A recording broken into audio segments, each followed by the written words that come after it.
ଜୟ ଜଗନ୍ନାଥ ସାଙ୍ଗମାନେ, ଆଜିର ନୂଆ ଭିଡ଼ିଓକୁ ଆପଣମାନଙ୍କୁ ସ୍ୱାଗତ କରୁଅଛି। କାଲି ଆପଣମାନଙ୍କୁ କହିଥିଲି ମୋ ଅଜା ଗୋଟେ କହିବେ ପ୍ରୋଗ୍ରାମ ବିଷୟରେ, କ'ଣ ପାଇଁ ସେ ଆସୁଛନ୍ତି ସବୁ ବର୍ଷକୁ ଥରେ ନରସିଂହପୁରକୁ। ସେଇଥିପାଇଁ ଚାଲନ୍ତୁ ଦେଖିବା ମୋ ଅଜା କ'ଣ କହୁଛନ୍ତି। ଜୟ ଜଗନ୍ନାଥ।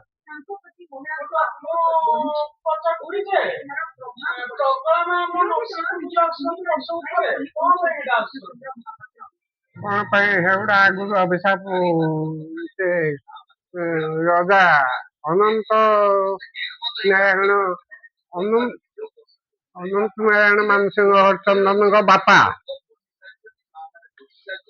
ସେଇ ଆଣିଥିଲେ ଜଙ୍ଗଲରୁ ମା ପ୍ରବଳାଙ୍କୁ। ସେ ସ୍ୱପ୍ନେଇଥିଲେ ଯେ ମତେ ଆହୁରି ଆଗରୁ ବହୁତ କଥା କହି ହଉନି। ସ୍ୱପ୍ନେଇଥିଲେ ଯେ ଗୁହାରିଆ ପଡି ରାତିରେ ଶୋଇଥିଲେ, ସ୍ୱପ୍ନ ହେଲା ଯେ ମୁଁ ମା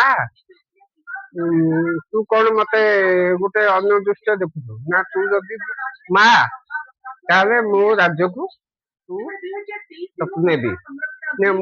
ମୋର ଗୋଟେ ସର୍ତ୍ତ ଅଛି, ଏଇ ସର୍ତ୍ତଟା ଯଦି ମାନିବୁ ତାହେଲେ ମୁଁ ଯିବି। କ'ଣ ସର୍ତ୍ତ ନା, ମୁଁ ପାହୁଣ୍ଡକେ ଗୋଟେ ଗୋଟେ ବୁଦା ଖାଇବି, ଦେଇପାରିବୁ ବୋଲେ ମୁଁ ଯିବି। ଆଉ ରଜା ଚାରିଆଡେ ରାଜ୍ୟ ବ୍ୟାପୀ ସବୁଆଡେ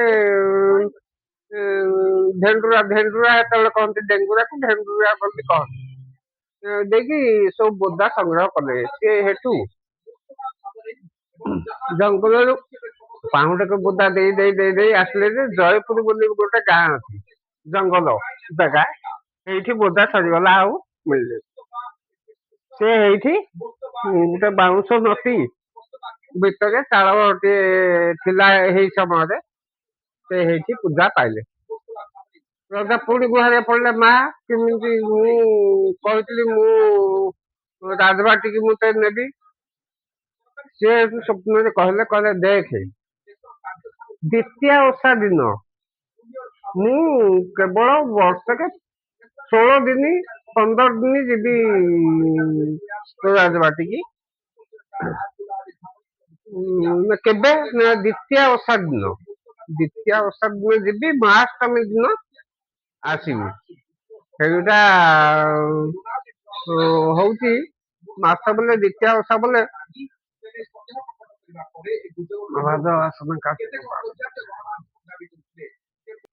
ଆଶ୍ୱିନ ମାସ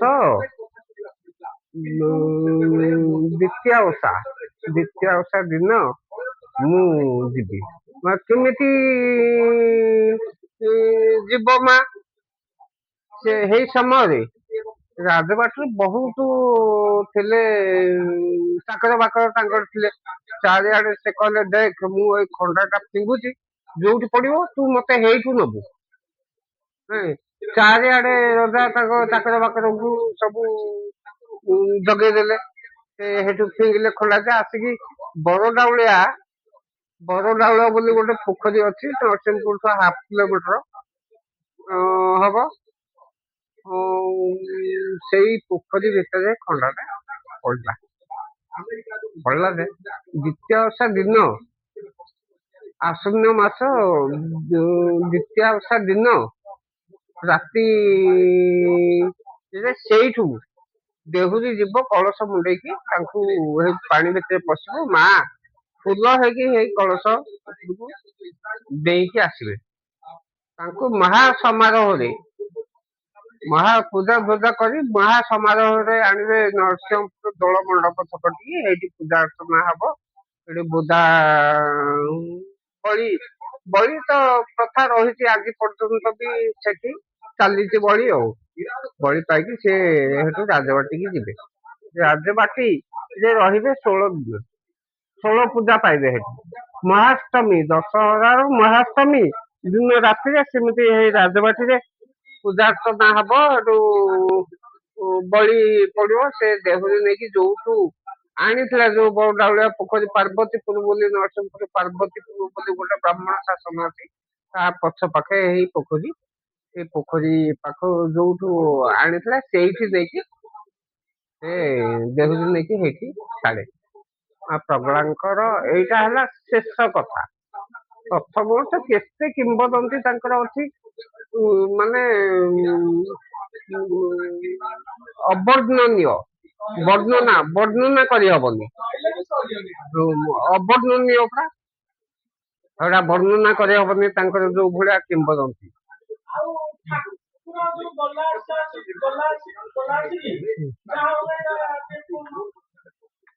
ସେ ଠାକୁର ଯେତେବେଳେ ମହାଷ୍ଟମୀ ଦିନ ଦେହୁରୀ ନେଇକି ଯାଏ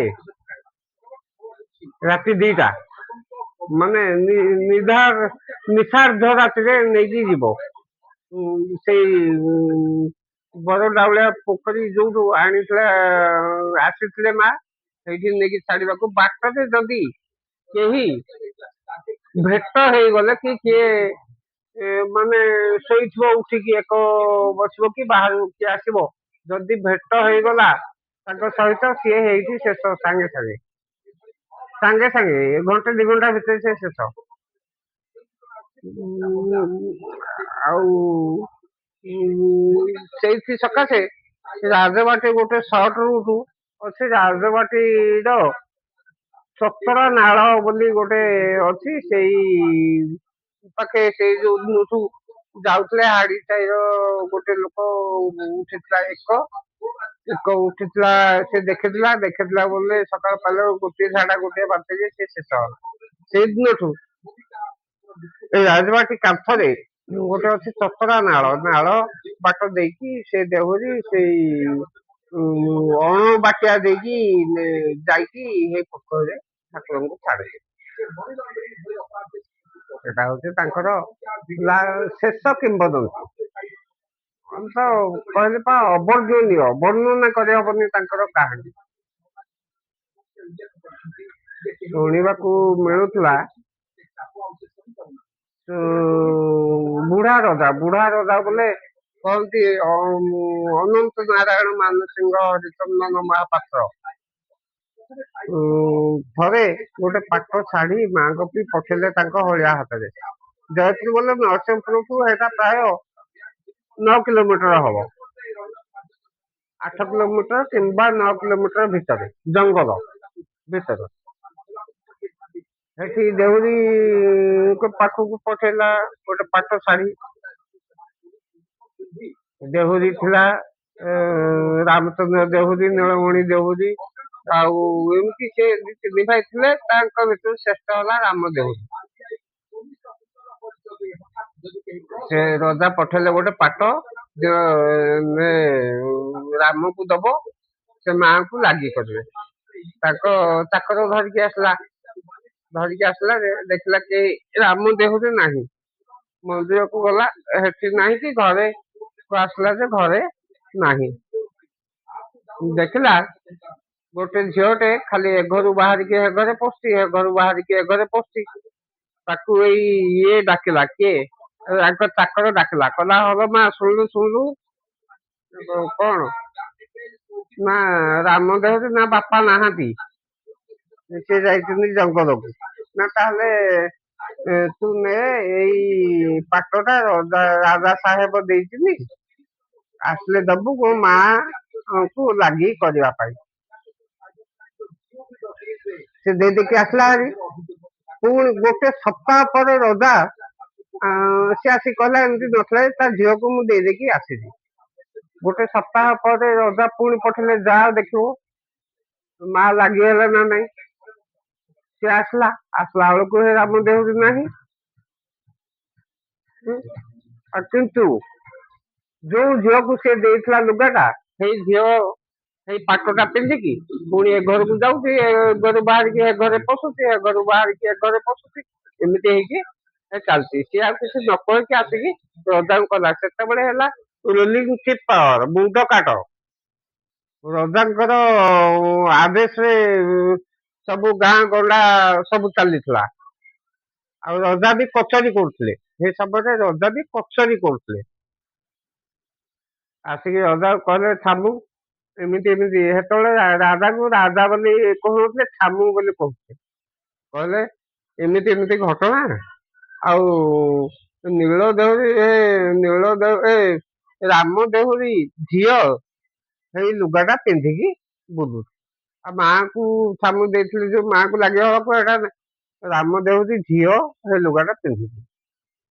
ରଜା ରାଗିକି ଏକଦମ କହିଲେ ଯାଅ ତାକୁ ଧରିକି ଆସ। ଆସିଲେ ପୁଣି 2-3 ଜଣ ତାକୁ ରାମ ଦେହୁରୀକି ନେଇକି ଗଲେ ରାଜବାଟିକି। ଆଉ ରଜା ପଚାରିଲେ, କଚେରୀ ଚାଲିଛି, ରଜା ପଚାରିଲେ, କହିଲେ ରେ ରାମ ତୋର ତ କମ ସାହସ ନୁହଁରେ, ମୁଁ ପାଠ ପଠେଇଥିଲି ମା ଲାଗି ହବାକୁ, ତୁ ଝିଅ ପିନ୍ଧିକି ବୁଲୁଛି। ବହୁତ ଭର୍ତ୍ସନା ତାଙ୍କୁ କରିକି କହିବା ପରେ ସେ କହିଲେ ଛାମୁ ମୁଣ୍ଡ ରହିଲେ କହିବି। ସେତେବେଳେ କହନ୍ତି ଯେ ମୁଣ୍ଡ ରହିଲେ କହିବି। କଣ କହ ନା ଛାମୁ ସେ ମା ନିଜେ ଲାଗିଯାଇଛନ୍ତି। ଇଏ ତାଙ୍କ ଚାକରକୁ ପଚାରିଲେ କିରେ କଣ ନା ଆଜ୍ଞା ତାଙ୍କ ଝିଅ ପିନ୍ଧିକି ଏପାଖ ସେପାଖ ହଉଥିଲା ମୁଁ ନିଜେ ଦେଖିଛି। ଇଏ କହୁଛି ଯେ ମୁଁ ଠାକୁର ମା ନିଜେ ପିନ୍ଧୁଛନ୍ତି। ସିଏ କଣ ଘଟଣା ନା ପ୍ରଭୁ ଛାମୁ ସେ ନିଜେ ହେଲେ ମା, ମୋର ଝିଅ ନାହିଁ, ସିଏ ନିଜେ ମା। ତୋର ଝିଅ ନାହିଁ ସତ କହୁଛୁ ନା ଆଜ୍ଞା ଯାଇକି ପଚାରନ୍ତୁ। ପୁଣି ଚାକରକୁ ପଠେଇଲେ ତାଙ୍କ ଗାଁ ସାହି ସାରା ସବୁଆଡେ ବୁଲି ବୁଲି ବୁଲି ବୁଲି ପଚାରିଲେ ଯେ ରାମ ଦେହୁରୀ ଝିଅ କେତେଟା ନା ନାଇଁ ତା ଝିଅ ନାହିଁ। ସବୁଆଡେ ବୁଲାବୁଲି ହେଇକି ଆସିଲା ପରେ ତାକୁ ସେଠୁ ମୁକ୍ତି ମିଳିଲା। ସେ ଏଇଟା ଏଇ କଥାଟା ଆମେ ଶୁଣୁଥିଲୁ, ବହୁତ ବୁଢା ବୁଢା ବୟସ୍କ ବ୍ୟକ୍ତି ମାନେ ଏ କଥା କହନ୍ତି। ଆମେ କଣ ଦେଖିଛୁ କି? ଏଗୁଡା କହନ୍ତି ଆମେ ଶୁଣିଛୁ। କିନ୍ତୁ ଏଇଟା ହେଲା ଅନନ୍ତ ନାରାୟଣ ମାନସିଂହ ଚନ୍ଦନ ମହାପାତ୍ରଙ୍କ ଅମଳର କଥା। ତାଙ୍କ ପୁଅ ହେଲେ ତ୍ରିଲୋଚନ ସିଂହ ଦେଓ, ତାଙ୍କ ପୁଅ। ତାଙ୍କ ପୁଅ ହେଲେ ଆମ ଜୀବନରେ ଆମେ 4 ରଜା ଦେଖିଲୁଣୁ। ଅନନ୍ତ ନାରାୟଣ ମାନସିଂହ ଚନ୍ଦନ ମହାପାତ୍ର, ତାଙ୍କ ପୁଅ ହେଲେ ତ୍ରିଲୋଚନ ସିଂହଦେଓ, ତାଙ୍କ ପୁଅ ହେଲେ ଦେବାଶିଷ ସିଂହଦେଓ। ଏବେ ତା ପୁଅ ଏବେ ଛୋଟିଆଟେ ତ ସେ ରଜା ହେଇଛି। ଆଉ ତା ନାଁ ଟା କଣ ମନେ ପଡୁନି, କି ଗୋଟେ ଇଏ ପଢୁଛି ଯାଇକି ନେପାଳରେ ନା ଆଉ କୋଉଠି ଯାଇକି ପଢୁଛି ସିଏ। ଆଉ ଏମିତି କିମ୍ବଦନ୍ତୀ ତାଙ୍କର ଅନେକ କିମ୍ବଦନ୍ତୀ ତାଙ୍କ କଥା। ସେ ହେଲେ ନରସିଂହପୁର ଇଷ୍ଟ ଦେବୀ। ନରସିଂହପୁରର ଇଷ୍ଟ ଦେବୀ ହେଲେ ମା ପ୍ରଗଳା। ସମସ୍ତେ ଆଉ ତମେ ଠିକ କାୟ ମନ ବାକ୍ୟରେ ଯଦି ନ ଯିବ ତାଙ୍କ ପାଖକୁ ତାଙ୍କୁ ଦର୍ଶନ କରିପାରିବ ନାହିଁ। ଯଦି ଠିକ ମନରେ ନ ଯିବ, ବର୍ତ୍ତମାନ ସୁଦ୍ଧା ବି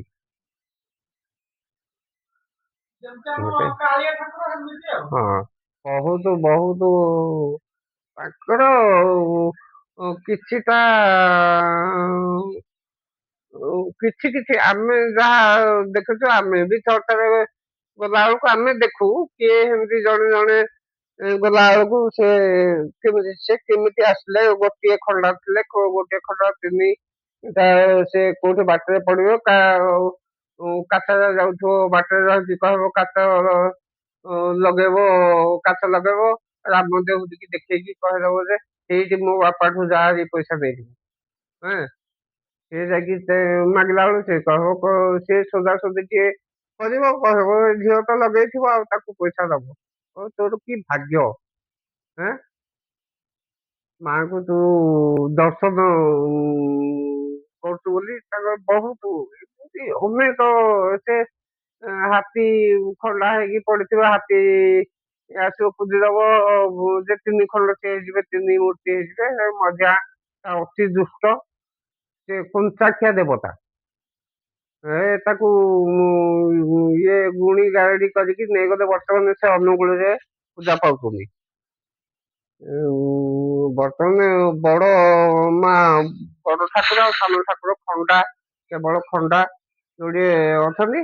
ସାନ ଠାକୁର ଯିଏ, ତମେ ଠିକ ମନ ବାକ୍ୟରେ ନଗଲେ ତାଙ୍କୁ ଦର୍ଶନ କରିପାରିବନି। ସାନକୁ ଦେହୁରୀ ଆସିକି ଦେଖିବ, ସେ ପଚାରିବେ କହିବେ ସାନ ମୂର୍ତ୍ତି କାହିଁ ନାହାନ୍ତି ବୋଲି। ଦେହୁରୀ ଆସିକି ଦେଖିବ ନାହାନ୍ତି, ପୁଣି ସୋଦାସୋଦି ଗୁଡେ କରିବ। ବର୍ତ୍ତମାନ ବି ସୁଦ୍ଧା କହିବ ମୁଁ ପାଣି ଧରିକି ଆସିଲା ବେଳକୁ ଭକ୍ତ ଆସିକି ଛିଡା ହେଇଛନ୍ତି ତତେ ଦର୍ଶନ କରିବାକୁ, ତୁ ଇଆଡେ ସିଆଡେ ବୁଲୁଛୁ, ଦେଖେ ମୁଁ ପାଣି ଧରିକି ଆସିଲା ବେଳକୁ ତୁ ଆସିକି ଥିବୁ ଏଠି। ସତେ ସିଏ ଯିବ ଗଡୁରେ ପାଣି ଆଣିଲା ବେଳକୁ ସେ ଯଥା ଜାଗାରେ ଏମିତି ଥିବେ, ଦର୍ଶନ ଦେବେ ଠାକୁରଙ୍କୁ। ଏମିତି ତାଙ୍କର ଅନେକ କିମ୍ବଦନ୍ତୀ କହିଲେ ଆମେ ଯେତିକି ଜାଣିଛୁ ବି ଆମର ଶୁଣିଛୁ, ବୁଢା ବୁଢା ମାନଙ୍କଠୁ ଶୁଣିଛୁ ଯାହା ଏଇଥିରୁ କିଛି କିଛି। ଆଉ ବଳାଙ୍ଗୀ ବୋଲି ଗୋଟେ ବହି ଅଛି, ସେଥିରେ କିଛି ଅଂଶ ମାଙ୍କର ରହିଛି, ମା ପ୍ରଗଳାଙ୍କର କିଛି ଅଂଶ ରହିଛି। ଅତି ପ୍ରତ୍ୟକ୍ଷ ଦେବତା ନରସିଂହପୁରର ଇଷ୍ଟ ଦେବୀ ହେଲେ ମା ପ୍ରଗଳା। ମା ପ୍ରଗଳା ବୋଲି ତମେ ଯୁଆଡେ ଯାଅ ଯାହା କର ମାଙ୍କୁ ସ୍ମରଣ କରିକି ଗଲେ ତମର ଆଗ ଗୋଡରେ କଣ୍ଟା ବି ବାଜିବନି। ବର୍ତ୍ତମାନ ସୁଦ୍ଧା ଚାଲିଛି ଆଉ।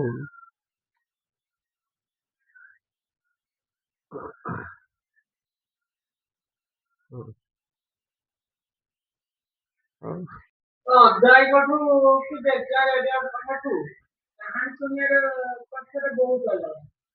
କାହାଠୁ ଏଇ କାହାଣୀ ଶୁଣିବନି। ତ ଆଜିର ଭିଡ଼ିଓ ଯଦି ଆପଣଙ୍କୁ ଭଲ ଲାଗୁଥାଏ ଲାଇକ୍ କମେଣ୍ଟ ସେୟାର ସବସ୍କ୍ରାଇବ କରିଦେବେ। ଜୟ ଜଗନ୍ନାଥ, ଜୟ ଶ୍ରୀରାମ। ଜୟ